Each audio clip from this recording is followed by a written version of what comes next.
அநியாயம் செய்கிறவன் இன்னும் அநியாயம் செய்யட்டும், அசுத்தமாய் இருக்கிறவன் இன்னும் அசுத்தமாய் இருக்கட்டும், நீதி உள்ளவன் இன்னும் நீதி செய்யட்டும், பரிசுத்தம் உள்ளவன் இன்னும் பரிசுத்தமாகட்டும்.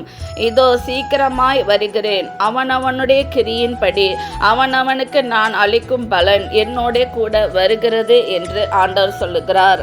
நாம் இந்த நாட்களில் எப்படி காணப்படுகிறோம் சகோதர சகோதரிகளே? சம்பள பணத்திற்கு அதிகமாக ₹1 வாங்கினாலும் நரகத்திற்கு தான் செல்வீர்கள். மற்றவர்களை ₹1 ஏமாற்றினாலும் நரகத்திற்கு தான் செல்வீர்கள். அரசாங்கம் கொடுக்கும் வெளிப்படையான பணம் தவறானது இல்லை.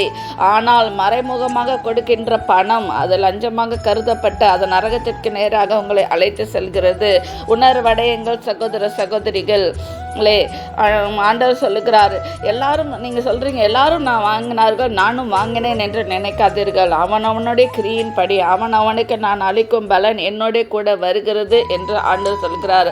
பண ஆசை எல்லா தீங்குக்கும் வேறாக இருக்கிறது. நீங்கள் உங்கள் பிள்ளைங்களுக்கு சொத்து சேர்க்குறேன்னு நினச்சி நீங்கள் உங்கள் பிள்ளைங்களுக்கு சாபத்தை சேர்த்து கொள்கிறீர்கள். எனவே மனம் திரும்புங்கள். லஞ்ச பணத்தை வேண்டான்னு சொல்லுங்கள். எனக்கு தவறான பணம் வேண்டான்னு சொல்லுங்கள். அக்கிரமமான பணம் எனக்கு வேண்டாம்.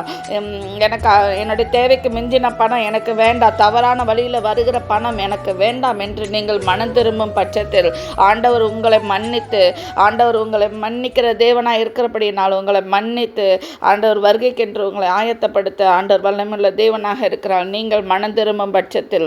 எனவே லஞ்ச பணத்திற்கு அதிகமாக ₹1 கூட நான் வாங்க மாட்டேன் என்று நீங்கள் இன்றைக்கு மனம் திரும்புங்கள். ஆண்டவரின் வருகை சமீபம். நன்றி. ஆமேன்.